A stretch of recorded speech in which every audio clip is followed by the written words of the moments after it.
Stadium रे रोहित शर्मा और हार्दिक पांड्या प्रशंसक पिटापिटी वीडियो भाइराल। एपटे चली मैच सेपटे पिटापिटी होते रोहित शर्मा और हार्दिक पांड्या प्रशंसक।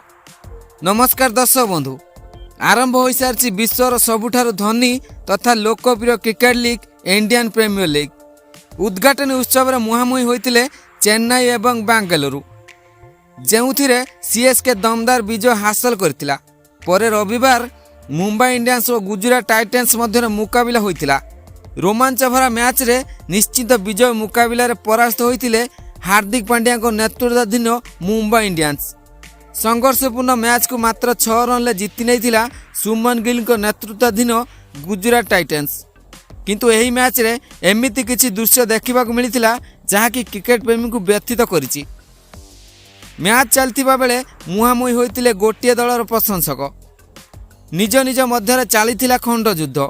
पिटापिटी होइतिले मुंबई इंडियंस दुई भेटरान खेलाड़ी प्रशंसक। रोहित शर्मा को अधिनायक पदर हटाइबा परे दल हार्दिक पांड्या को एथर सीजन पर अधिनायक करथिला, जहाकु नै रोहित शर्मा को प्रशंसक खप्पा अछंती।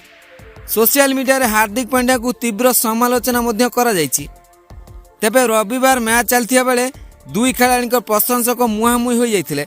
रोहित शर्मा और हार्दिक पांड्या प्रशंसक स्टाडियम गैलेरी रे पिटापिटी होउतिबा देखिबा मिलिथिला, जहार वीडियो सोशल मीडिया रे बेस भाइराल होउछि। रोहित को अधिनायक पदर हटाइबा और पांड्या को अधीन रे खेलिबा को ना पसंद करूछंती प्रशंसक। एपरिकी अनेक पूर्वतन क्रिकेटर भी यहाकू समालोचना करूछंती। तेबे ए सब मध्य स्टाडियम गैलेरी रे दुई खेलाड़ी प्रशंसक मुहांमुही हेबा घटना समस्त को ताजुब करिछि।